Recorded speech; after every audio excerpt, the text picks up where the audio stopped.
Salmo de número 139, verso de número 1, 2, 3 e 4. Os irmãos estão me ouvindo bem aí? Bem? Porque eu não estou me ouvindo bem não. Estou perguntando para os irmãos. Isso aqui é conhecido como otite, né? Isso. Nos diz a palavra de Deus: Senhor, Tu me sondastes e me conheces. Tu conheces o meu assentar e o meu levantar. De longe entendes o meu pensamento. Cercas o meu andar e o meu deitar, e conheces todos os meus caminhos, sem que haja uma palavra na minha língua. Eis que, ó Senhor, tudo conheces. Glória a Deus. Meus amados irmãos, semana passada, quarta-feira passada, aqui o irmão Adilton trouxe aos nossos corações uma excelente palavra. E voltado para a teologia, ele trouxe aos nossos corações aqui os atributos exclusivos de Deus. Já hoje eu quero trazer à igreja os atributos morais de Deus. Os atributos morais de Deus. Inclusive lá no flyer eu até botei o tema errado. Porque esse negócio de corrigir, quando eu botei, o celular já tinha posto que não era para ele colocar. Então a nossa temática hoje é os atributos morais de Deus. Muitas características do Deus único e verdadeiro, especialmente seus atributos morais, tem certa similitude com as qualidades humanas, sendo porém evidente que todos os seus atributos existem em grau infinitamente superior aos humanos. Por exemplo, embora Deus e o ser humano possuam a capacidade de amar, nenhum ser humano é capaz de amar com o mesmo grau de intensidade como Deus ama. Porque esse grau de intensidade, quando nós olhamos para a Bíblia Sagrada, em João capítulo 3, no versículo de número 16, diz a Bíblia: porque Deus amou o mundo de tal maneira que deu seu Filho unigênito, para que todo aquele que nele crer não pereça, mas tenha a vida eterna. Para vocês terem uma ideia, esse infinito amor, ele é tão grande e tão real que ele nos alcançou. Pois o amor de Deus é maior do que o amor do ser humano, porque eu tenho 2 filhas e eu não tenho coragem de dar a vida delas. Eu estou usando de sinceridade. Dar a vida delas por alguém que eu amo. Agora imagine dar a vida delas por alguém imerecedor, alguém que não merece. Eu vou usar aqui um exemplo. Eu pelo menos tenho 2 filhas, mas eu vou usar o exemplo aqui do irmão Alberto. Será que você teria coragem de dar Sara, por exemplo, por em troca de um malfeitor? Ele pode dizer: não sei se eu daria coragem por alguém que eu não imagino um malfeitor. Mas o amor de Deus foi tão grande que ele olhou para a raça humana, olhou para o ser humano, transgressou da sua lei, mas ele disse: e agora? Quem que há de ir por nós? Quem enviaremos? E alguns estudiosos dizem que foi a primeira reunião voltada para missões. Foi em Isaías capítulo de número 6. E o próprio Jesus disse: a primeira reunião dos céus. Aí a Bíblia nos diz que Jesus disse: eis-me aqui, envia-me a mim. E de fato, Jesus desceu a esta baixa terra, pagou um alto preço, mas cumpriu o seu dever nesta baixa terra.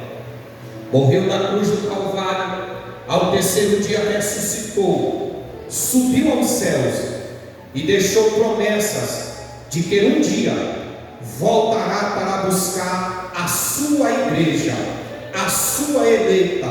E deixa eu dizer, Jesus não vai voltar para buscar uma placa de igreja, Ele não vai voltar para buscar uma denominação, mas Ele vai buscar a igreja, aquele povo diferente, aqueles que estão andando na contramão do mundo, aqueles que a Bíblia diz na segunda carta de Paulo aos Coríntios, capítulo de número 5 e o versículo de número 17: agora pois, quem está em Cristo Jesus, nova criatura é, as coisas velhas se passaram, eis que tudo se fez novo. Além disso, devemos ressaltar que a capacidade humana de ter essas características vem do fato de sermos criados à imagem de Deus. Em outras palavras, temos a semelhança, mas Ele não tem a nossa semelhança. Nós temos a imagem e semelhança do Criador, mas Ele não tem a nossa semelhança, porque Ele é superior a nós em tudo. Bendito seja o nome do Senhor. O primeiro atributo moral de Deus é porque Deus é bom. O primeiro atributo moral de Deus é que Ele é bom. E aí eu queria que você acompanhasse aí na sua Bíblia, Salmo de número 25 e o verso de número 8. Salmo de número 25 e o verso de número 8. O primeiro atributo é porque Deus é bom, ou Ele é bom. Bom e reto é o Senhor, pelo que ensinará o caminho aos pecadores. Glória seja dada ao nome do Senhor Jesus. Então o primeiro atributo é porque Deus é bom. Abra sua Bíblia por gentileza, no Salmo de número 106 e o verso de número 1.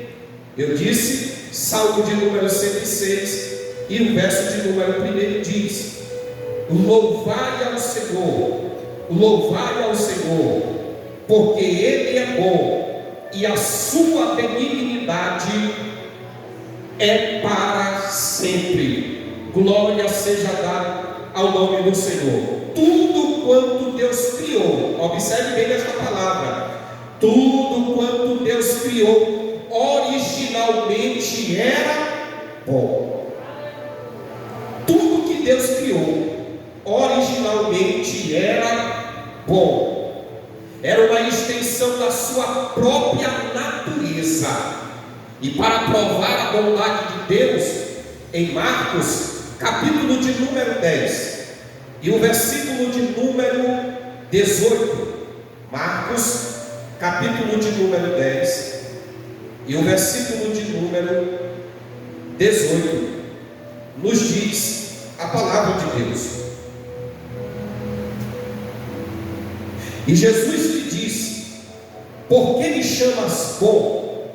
Ninguém há bom senão um, que é Deus.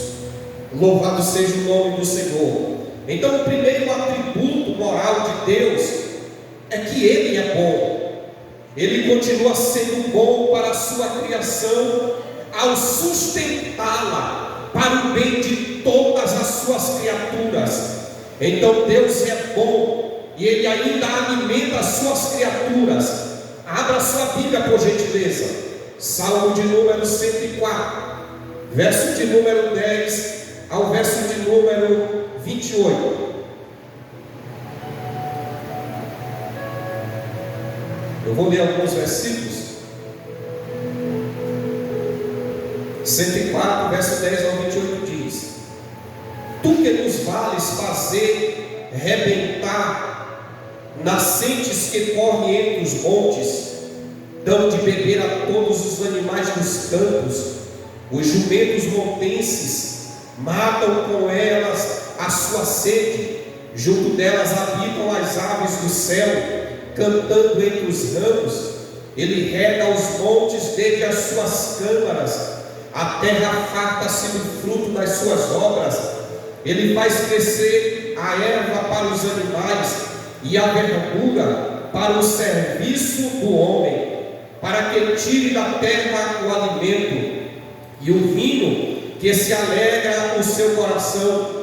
Ele faz reduzir o seu rosto com azeite e o pão que fortalece o seu coração. Satisfazem-se as árvores do Senhor, os cedros do Líbano que ele plantou, onde as aves se aninham quando a cegonha, a sua casa é nas praias.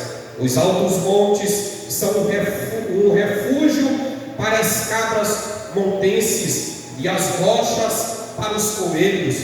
Designou a lua para as estações, o sol conhece o seu ocaso. Ordenas as escuridão e faz-se noite, na qual saem todos os animais das selvas. Os leõezinhos bramam pela presa, bramos pela presa, e de Deus buscam o seu sustento. Nasce o sol, e logo se recolhem e se deitam nos seus covis. Então sai o homem para a sua lida e para o seu trabalho até a tarde. Ó Senhor, quão variadas são as suas obras, todas as coisas fizestes com sabedoria. Cheia está a terra das tuas riquezas. Tal é este vasto e espaçoso mar, onde as movem seres inumeráveis, animais pequenos e grandes. Ali passam os navios e o Leviatã, até que formastes para nele folgar. Todos esperam de ti que lhes dê o seu sustento em tempo oportuno. Glória a Deus. Então, o primeiro atributo moral de Deus é que Ele é bom. E para você saber o quanto Deus é bom, Ele proveu na sua mesa o café da manhã, Ele proveu na sua mesa o almoço, Ele proveu na sua mesa aqueles que já jantaram o jantar, aqueles que ainda irão jantar. Então Deus tem cuidado de você, da sua casa, dos seus bens, dos mínimos detalhes, porque Ele é bom e as suas misericórdias dura de geração em geração. Bendito seja o nome do Senhor. Ele cuida, meus irmãos, para vocês terem uma ideia, até dos ímpios. Deus é tão bom que Ele cuida até dos ímpios. Aleluia. Em Mateus capítulo de número 5 e o versículo de número 45, eu disse Mateus capítulo de número 5 e o versículo de número 45 diz: para que sejais filhos do Pai que está nos céus, porque faz com que o sol se levante sobre maus e bons, e a chuva desça sobre justo e injusto. Aleluia. Então Deus prova a sua bondade para com aqueles e até aqueles que são ímpios. É por isso que Deus é bom, principalmente para os seus que lhe invocam em verdade. Salmo de número 145, verso de número 18. Salmo de número 145, verso de número 18 ao 20. Olha o que diz a palavra: perto está o Senhor de todos os que o invocam, de todos os que o invocam em verdade. Ele cumprirá o desejo dos que o temem, ouvirá o seu clamor e os salvará. O Senhor guarda todos os que o amam, mas todos os ímpios serão destruídos. A minha boca entoará o louvor do Senhor, e toda a carne louvará o seu santo nome para todo sempre. Então, o primeiro atributo moral de Deus é que Ele é bom. O segundo atributo moral Deus é que Ele é amor. Ele é amor. Abra sua Bíblia na primeira epístola de João, primeira carta de João, capítulo de número 4 e o versículo de número 8. Primeira carta de João, capítulo de número 4 e o versículo de número 8. Vamos ler a partir do versículo 7 para uma melhor compreensão. Amados, amemo-nos uns aos outros, porque a caridade é de Deus, e qualquer que ama é nascido de Deus e conhece a Deus. Aquele que não ama não conhece a Deus, porque Deus é amor. Porque Deus é amor. Nisto se manifestou o amor de Deus para conosco, que Deus enviou seu Filho unigênito ao mundo, para que por ele vivamos.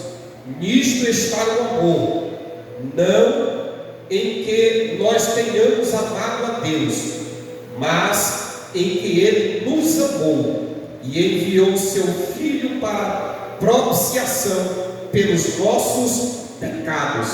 Amados, se Deus assim nos amou, também nós devemos amar uns aos outros.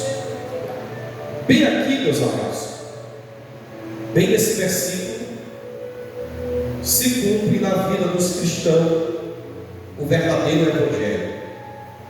Qual é, pastor? Amar um aos outros.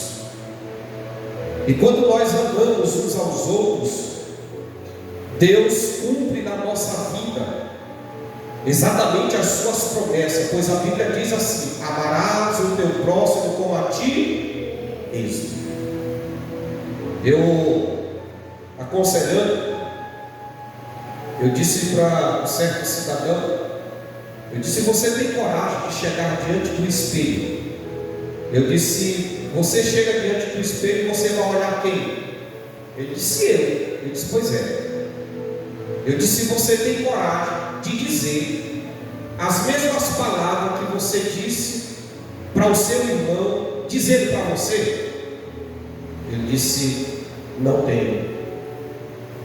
Eu disse: por quê? Ele disse: porque eu não tenho coragem de me chamar das palavras que eu chamei ele. Eu não tenho coragem de difamar ele. Eu não tenho coragem de caluniar ele. Eu não tenho coragem de dizer isso. Eu disse: pois é. Pois a partir do momento que você fala, difama, vai caluniar alguém, eu disse: se coloque no lugar dessa outra pessoa. E aí ele ficou me olhando. Eu disse: entre a razão, a calúnia e a difamação, prevalece o perdão.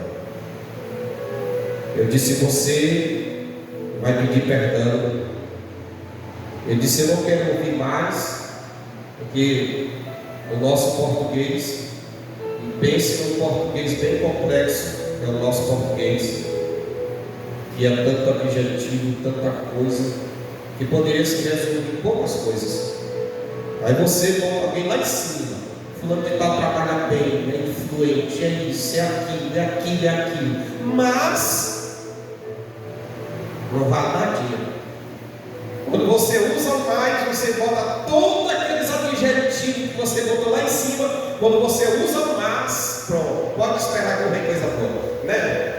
Desse jeitinho. Mas aí nós olhamos para o tamanho do amor de Deus. E esse atributo moral de Deus, irmãos, Deus ele compartilhou conosco a essência do seu amor. Qual é? Cristo Jesus, que morreu na cruz do Calvário para nos dar vida e vida em abundância. Louvado seja o nome do Senhor Jesus para todo sempre. E temos reconhecido esse tão grande e precioso amor. Pastor, onde é que está o texto que se refere ao amor? João capítulo 3 e o versículo de número 16. Já até recitamos, porque Deus amou o mundo de tal maneira que deu seu Filho unigênito, para que todo aquele que nele crer não pereça, mas tenha a vida eterna. Mas você também pode abrir lá em Romanos capítulo de número 5 e o versículo de número 8. Romanos capítulo 5 versículo 8 diz: mas Deus prova o seu amor para conosco, em que Cristo morreu por nós, sendo nós ainda pecadores.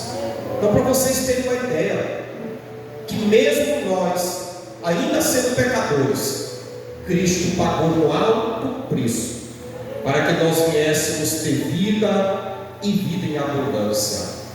Meus amados, e esse amor nós precisamos colocar em prática dia após dia, porque amar o nosso próximo, olha, o evangelho é tão sério que algumas pessoas caem no erro de dizer que a graça é melhor do que a lei.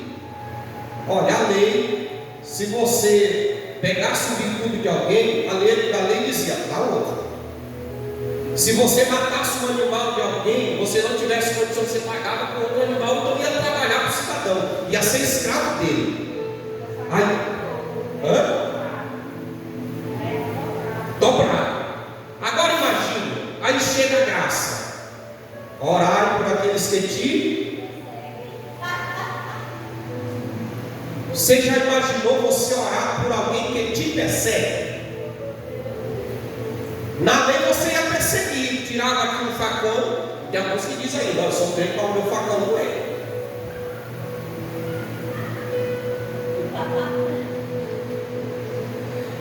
Mas aí, meus queridos, nós temos que entender, é que eu sou santo, a minha faca também é, o meu facão também é, os meus pertences, os meus utensílios também é santo, tudo que eu tenho é santo. Bendito seja o nome do Senhor Jesus. Agora, orar por aqueles que te perseguem não é fácil. Se alguém lhe bater na sua face, dê na face dele, assim que falar, dê a outra. Se alguém lhe pedir para você, por exemplo, caminhar com ele uma légua, a graça diz: caminhe duas. Se alguém lhe pedir a sua capa em meio ao frio, emprestado, dê. É a graça.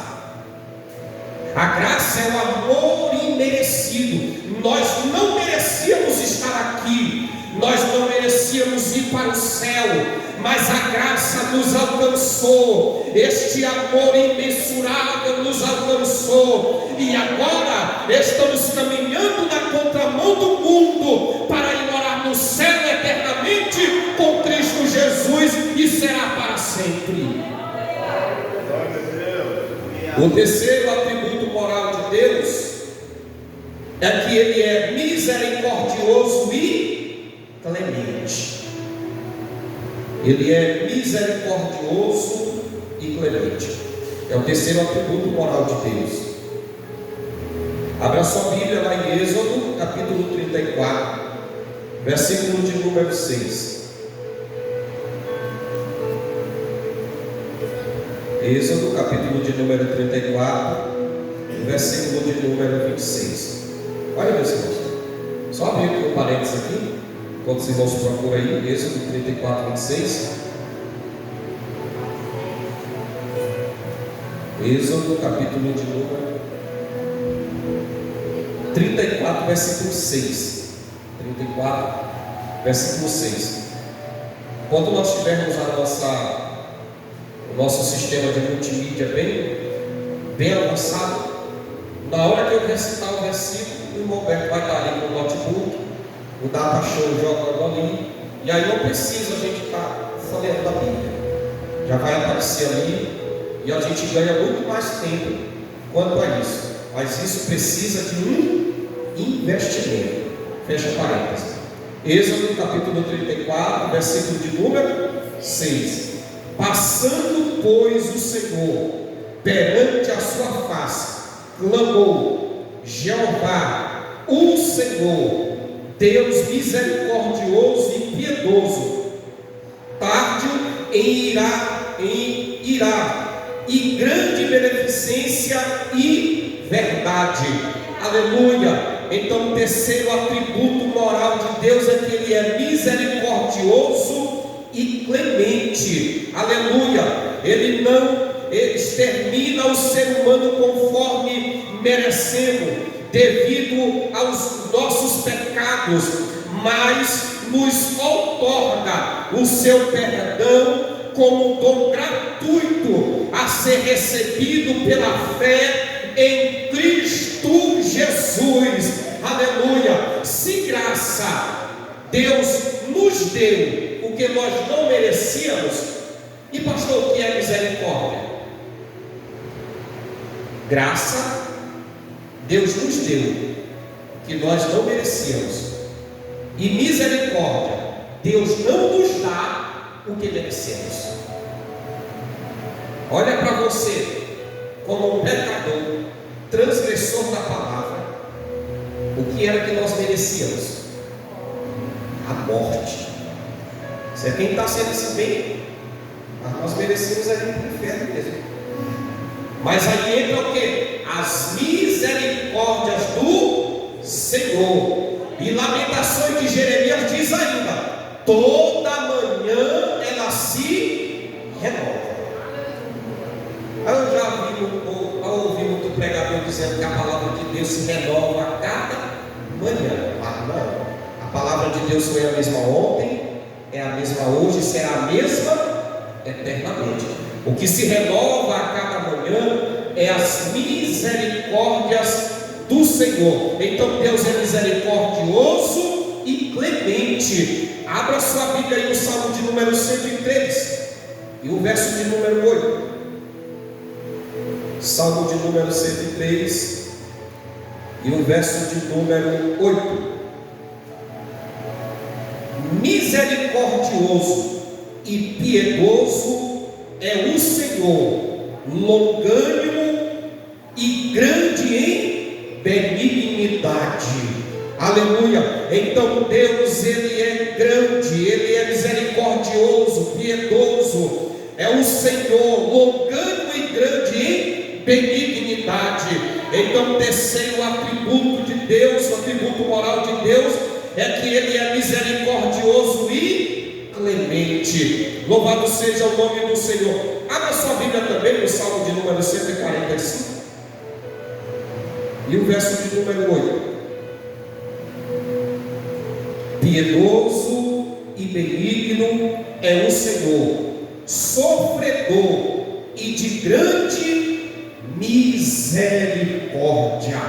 Aleluia. Então, por isso, meus amados, é que esse atributo moral de Deus, Ele vela para cumprir com a sua palavra. Aleluia. O quarto atributo moral de Deus é que Ele é compassivo. Deus é compassivo. Ele é compassivo.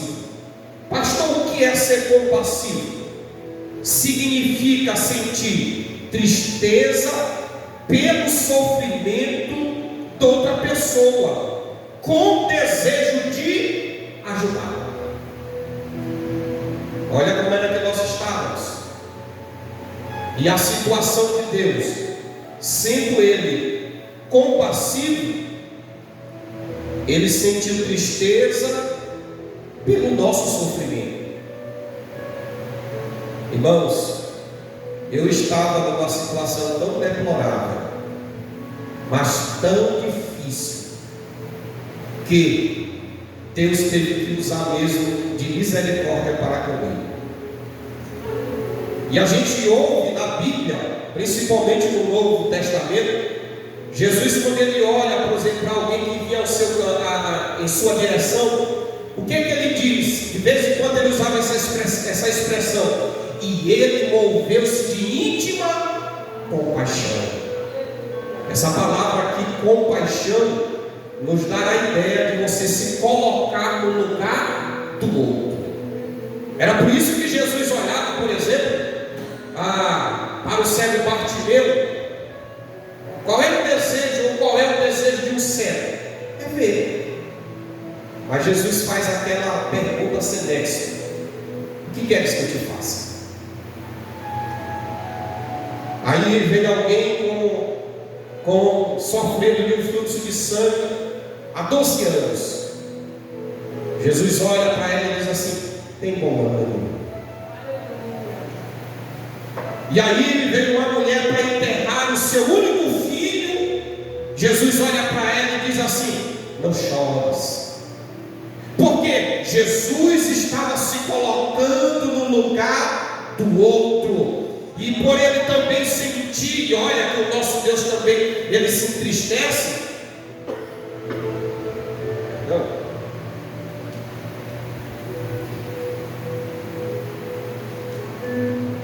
Ele se entristece. Irmãos, imagina, pensa aqui comigo. Nós temos que fazer a obra de Deus com zelo, e eu sou extremista nessa questão de zelo. E você já imaginou? Deus, ele nos deu o seu melhor. Às vezes eu vejo alguns hinos aí que diz que o melhor de Deus ainda há por vir. Aí eu pergunto para a igreja aqui presente: tem alguma coisa melhor de Deus do que Jesus? Ele já veio a esta baixa terra. Agora ele retornará para buscar o seu povo. Agora, imagine os nossos cultos, se nós dessemos a nossa melhor adoração, o nosso melhor louvor, se nós nos congregássemos da melhor forma, se nós ofertarmos da melhor forma, dizimássemos da melhor forma, se nós sentíssemos a gratidão literalmente de um crente salvo em Cristo Jesus.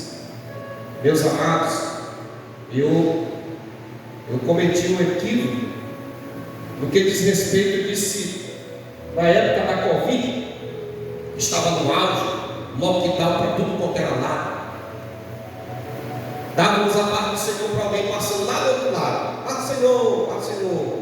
Se ele espirrasse, a gente até repreendia: sangue de Jesus, esse vento leva esse vírus para lá. Não é assim?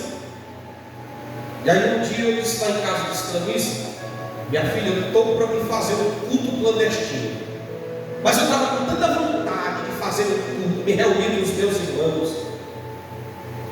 esse desejo de estar se congregando. E aí eu disse para eles: depois que passar essa pandemia, pode te preparar. Para quê? Nós vamos trabalhar para aumentar muito tempo.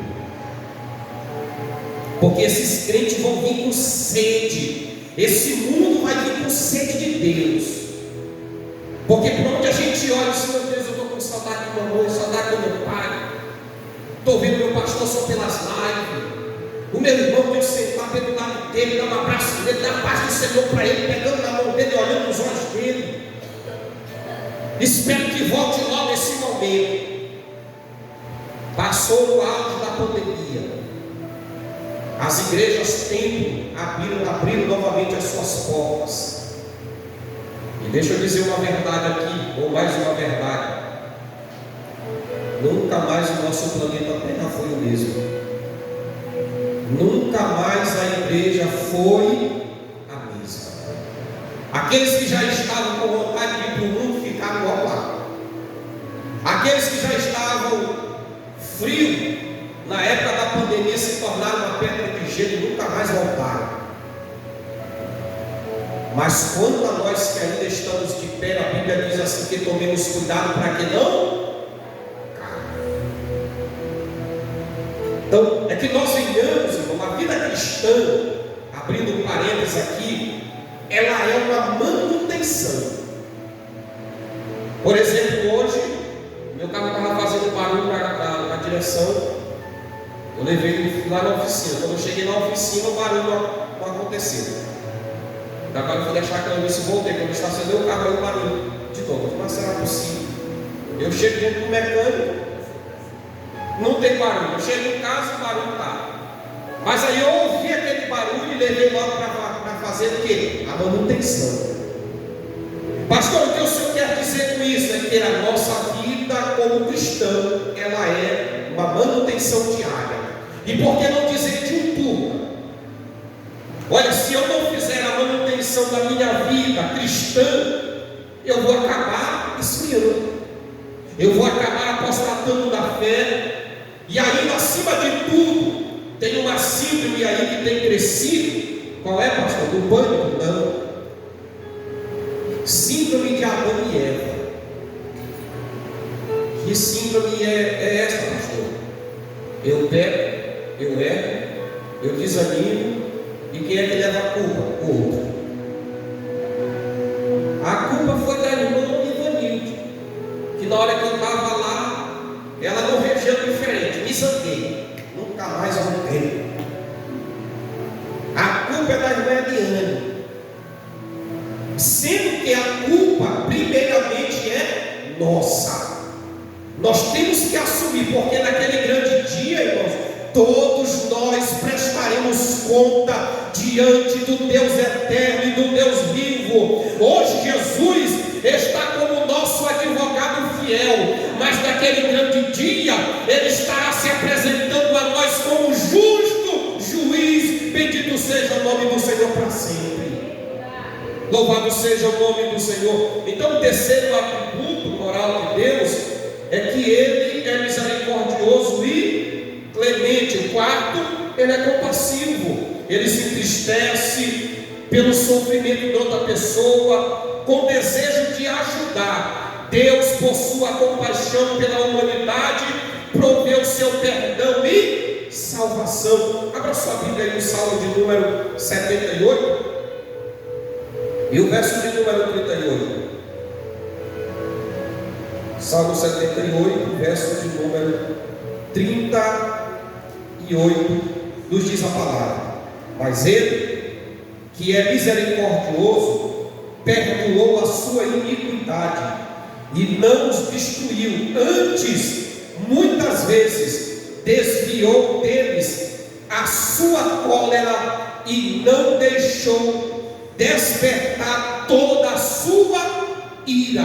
Aleluia. Então Deus, Ele é compassivo. Quinto, Deus é paciente e lento em irar-se.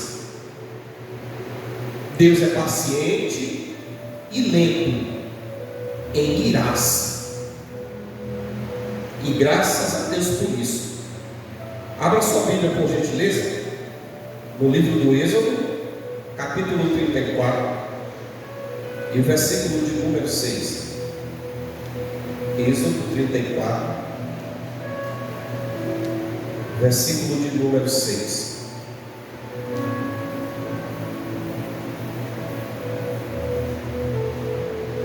Passando, pois, o Senhor perante a sua face, clamou Jeová, o Senhor Deus misericordioso e piedoso, tardio em iras e grandes em beneficência e verdade.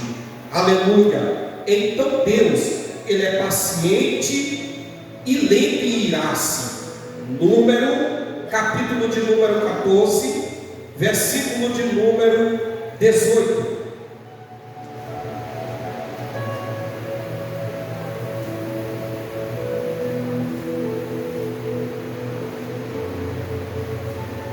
Louvado seja o nome do Senhor para todo sempre. Êxodo 14, esse mesmo, número 14, versículo de número 18.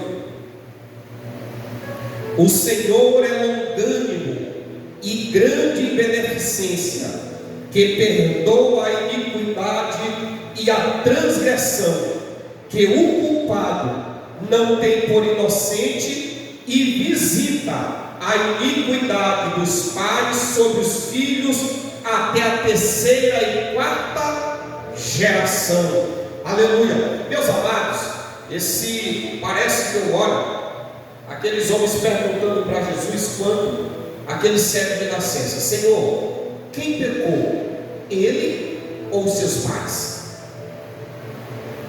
Eles olhando exatamente para a lei, para o decálogo de Deus.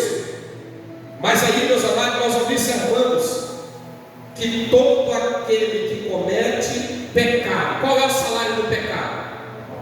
A morte. Pois o salário do pecado é a morte. E deixa eu dizer algo aqui. Às vezes a gente pensa que pecado é só quando alguém adultera, se prostitui, causa um escândalo na sociedade, faz essas coisas horrendas. Não, meus irmãos. O que é pecado? Vamos aqui para a música das crianças. É tudo aquilo que você pensa, é tudo aquilo que você olha, é tudo aquilo que você fala que não agrada a Deus. É tudo aquilo que é contrário à palavra de Deus. Que às vezes a gente pensa, por exemplo, outro dia eu estava até lá em casa, e aí a gente olha as coisas no celular, aí de repente vem uma propaganda.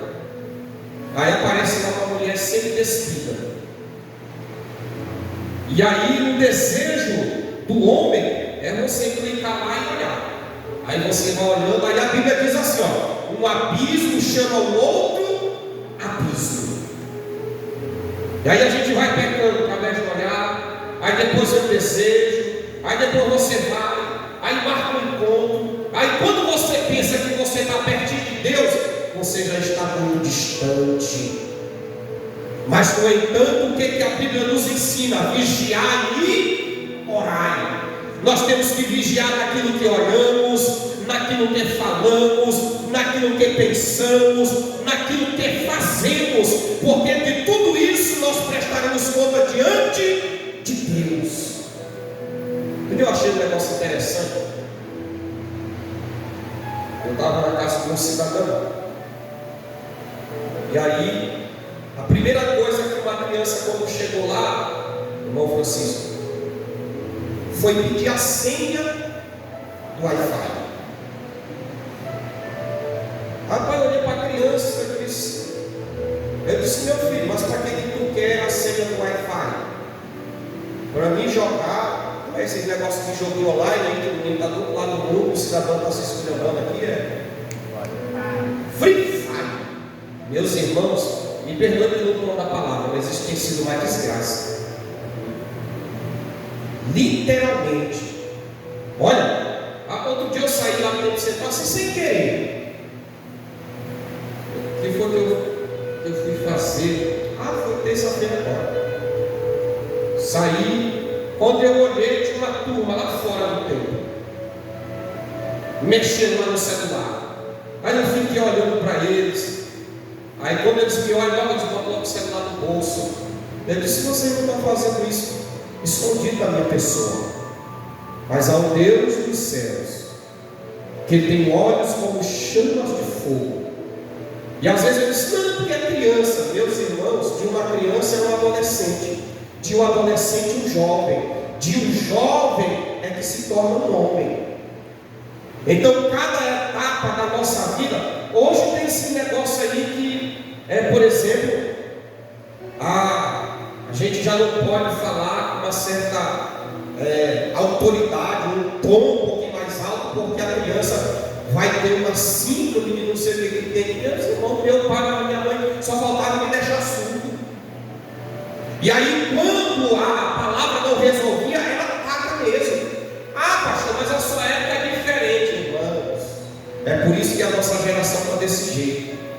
Eu não sei quantos estão me assistindo aí, mas é por isso que a nossa geração está desse jeito. É uma geração em que os pais estão passando a mão. O filhinho está errando. Não, meu filhinho, deixa eu te ajeitar aqui. Está tão bonitinho. Vai lá no Guaraná, pega o dinheiro do meu filho, te desestressar e vai lá para o Guaraná. O meu desestressante na época era capinar quintal. Mamãe dizia: zangou, pega a enxada e vai capinar quintal. E só volte de lá com resultados. Eu dizia alguma coisa para a mamãe? Na época assistir. Aí hoje não, a lei está palmada. Não se pode mais bater numa criança, porque pode lhe causar traumas. Aí os traumas, sabe qual é? Quando você chega em casa, aí de repente chega a notícia. O que foi que aconteceu? A polícia deu como é que chama lá? No maculejo do teu filho. Encontrou droga. Encontrou em lugar em que não era para estar. Mas aí, meus filhos, nós precisamos aplicar o quê? A palavra de Deus. A Bíblia diz que nós temos que corrigir os nossos filhos o quê? O quê? Fale mais rápido, eu estou o quê? Com vara. Minha menina lá em casa, de vez em quando, eu digo, olha o que a Bíblia diz. Você acha? Quem está traumatizado hoje não são os filhos, são os pais. Irmãos, que tem de pai que não tem mais autoridade em casa? Criança. Às vezes a gente olha um negócio por aí afora, eu fico preto de raiva, porque a gente não vê a autoridade dos pais. Menino está lá pulando. Pronto, está querendo um pacote de biscoito, um leite, um chocolate. Aí quando eles botam aqui, não vai. Meu filho, pega, vai te acalmar, não. Bota o celular e vai lá. Pronto. Se acalmou, meus irmãos. Um aparelho celular. Aí a gente bota a culpa. Não é no celular, não, é no indivíduo que está usando o celular. Liberdade demais. E às vezes a gente vai puxar o negócio, não, o pastor é muito rigoroso. O pai é muito rigoroso, não. É porque na casa de Deus é conhecida como casa de oração. Na nossa casa também ela tem que ter ordem e decência, porque somos nova criatura em Cristo Jesus. Aleluia! E para isso nós temos que ser exatamente, nós somos ovelha do aprisco do nosso Senhor e Salvador Jesus. Bendito seja o nome do Senhor. Outro ponto, que aqui eu quero concluir, que não vai dar tempo. Deus, o sexto atributo moral de Deus é que Ele é a verdade. Ele é verdade. Irmãos, em Deus não existe mentira. Já passou aí, 1º de abril, né? Mês passado. Uma certa feita, eu olhei essas ilustrações, o cidadão passando, era o dia da mentira, e aí ele olhou o pastor dele, estava lá, ele disse assim: pastor, olha uma vaca voando aí, olha pela janela. O pastor pegou, levantou da cadeira, aí foi olhar. Ele disse: ei, pastor, você caiu. O que foi? Hoje é o dia da mentira. Ele disse: pois é, eu ainda acredito num crente, mas no filho do diabo é difícil. Por quê? A palavra do crente. Qual é a palavra do crente? Sim, sim, não, não. Olha que aquela ovelha saiu de ovelha para filho de quê? Do diabo. Por causa de quê? De uma brincadeira. Olha, meus irmãos, as palavras de um crente tem que ser palavras que trazem o quê? Vidas. Palavras que venham edificar vidas. Aleluia. Por quê? Dos nossos lábios tem que sair palavras verídicas, palavras que venham o quê? Glorificar o nome do Senhor, porque Ele é a verdade. Em João capítulo de número 14, versículo de número 6 diz: eu sou o caminho, a verdade e a vida, e ninguém vem ao Pai senão por mim. Verdade. Não existe esse negócio. Deixa eu contar esse negócio aqui para vocês. Desde lá de São Luís, nós insistimos muitas vezes para adquirir alguma coisa do governo federal. Por exemplo, as minhas meninas já saíram aí, tem Bolsa Família. Lá em São Luís eu tentei fazer, nunca foi aprovado. Aí fomos para uma outra cidade, eu digo: agora nós estamos no interior, agora vai. Aí botou lá, pedindo tudo certinho, reprovado. Aí chegamos em outra cidade, ele dessa daqui vai. Aí eu disse, vai lá. A moça que trabalhava lá, ela era lá de dentro. Eu disse, converse lá com a irmã, para saber como é para fazer esse negócio. Aí a nossa irmã, com toda a diligência, disse assim, você já foi lá em casa. Ela disse assim, pastor, deixa eu lhe dizer a condição para passar no cadastro do Bolsa Família. Eu digo, por quê? Eu disse, primeiro, é que o senhor, vocês terão que usar de algumas, ela falou até a palavra bonita, omitir. Você tem que omitir algumas coisas. Eu digo, eu vou tirar só ó. Dizer que vocês têm que mentir. Eu disse, se o senhor ganha 2 mil, o senhor tem que botar aqui que ganha 400. Eu disse, uma vida de miserável. Eu disse, mas é isso mesmo. E esses 400 tem que dizer que tem que dividir entre 4 pessoas. Eu digo, é mesmo? Eu disse, Ele disse, essa é a condição? Eu disse, senhor, nós não vamos dar procedimento. Porque eu olhava pessoas que ganhavam mais do que eu estava lá, recebendo Bolsa Família, recebendo pet meia, recebendo incentivo, recebendo isso. Por que eu não passo? E aí eu disse, então não vai dar certo. Mas aí, meus amados, se eu quisesse ser um instrumento usado pelo inimigo, e já imaginou se eu fosse omitir algumas coisas lá para a irmã, o que a irmã ia pensar de mim? Rapaz, passou o pastor por aqui, mentiu para ter Bolsa Família. Não vamos dizer assim, e eu pensava que o pastor não mentia, mas esse mentiu. Pois então, é melhor nós passarmos pela verdade, com a verdade, porque quando nós mentimos, a Bíblia vai nos caracterizar como filhos do diabo. E sangue de Jesus. E aqui eu não estou pregando para nenhum destes, mas eu estou pregando para homens e mulheres que falam a verdade, vivam a verdade, pregam a verdade, e pode dar sangue no meio da canela, mas ele ou ela passa com a verdade, porque nós somos filhos do Deus eterno. Bendito seja o nome do Senhor Jesus para todos sempre. Para nós fecharmos, o profeta Isaías, no capítulo 65, e o versículo de número 16, Isaías 65, e o versículo de número 16, olha o que nos diz a poderosa palavra do Senhor.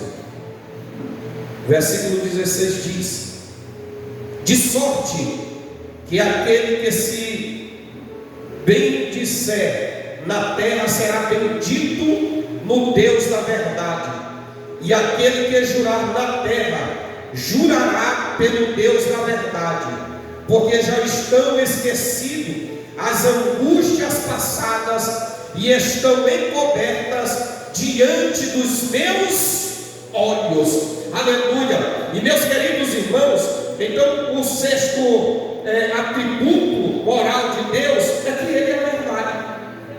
Fora de Deus não há mentira, porque Ele é a essência da verdade. Deus é a verdade, o Filho é a verdade, o Espírito é chamado Espírito da verdade, porque Deus é absolutamente fidedigno e verdadeiro em tudo que diz e faz. A sua palavra também é chamada de verdade, aleluia, em harmonia com este fato. A Bíblia deixa clara que Deus não tolera mentira e nem falsidade alguma, porque Ele é a verdade e a vida. Louvado seja o nome do Senhor Jesus para todo sempre. Nos ponhamos de pé em nome do Senhor Jesus. Senhora, deixa eu procurar bem aqui. Isaías 65, versículo 16. E João 3, 33. Vamos ler João capítulo 3, e o versículo de número 33. Aleluia. João capítulo 3, versículo de número 33 diz: aquele que aceitou o seu testemunho, este confirmou que Deus é verdadeiro. Aleluia. Que Deus, em sua infinita graça e misericórdia, continue nos abençoando e nos dando da sua graça. A nossa atividade amanhã, não esqueçam, a reunião com toda a liderança. Inclusive eu quero